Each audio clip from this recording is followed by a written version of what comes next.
এজন মানুহে বেয়া কাম কৰিলে কেনেকৈ উদ্ধাৰ হ'ব হেতু মানে কি হয় যেতিয়া আমাৰ এটা বেয়া কাম ভাল কাম লগ হৈ আছে যেতিয়া মানুহ এজনে বেয়া কাম কৰিব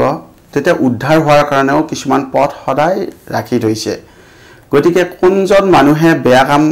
কৰিছে সেইজন মানুহৰ মেন্টালিৰ ওপৰত কথা হ'ব বেয়া কাম পৰাপক্ষত কৰিব নালাগে সদায় ভাল কাম কৰিব লাগে ভাল কাম কৰিলে ভাল ফল হয় যেতিয়া তেওঁ বেয়া কাম কৰিব পইচাৰ লোভতে হওক কিবাতে হওক বা কোনোবাই তেওঁ জোৰ জবস্তি বহুত পইচা দিম বুলি লোভ দেখুৱাই হওক বেয়া কামটো কৰাই দিয়ে কিন্তু তাৰ পৰা ফল একো নধৰে কাৰণ এজন সদায় ওপৰত এটা শক্তি থাকে সেই শক্তিটোই সেই বানটো মাৰিলে কেনেকৈ কাটিব লাগে তাৰো পদ্ধতিগিলাক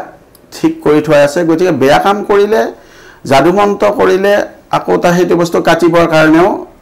মানে উপায় আছে অভিজ্ঞ ব্যক্তিৰ ওচৰত গলে মানে সেই বস্তুটো কাটি দিব পাৰি তেনেকুৱা ধৰণৰ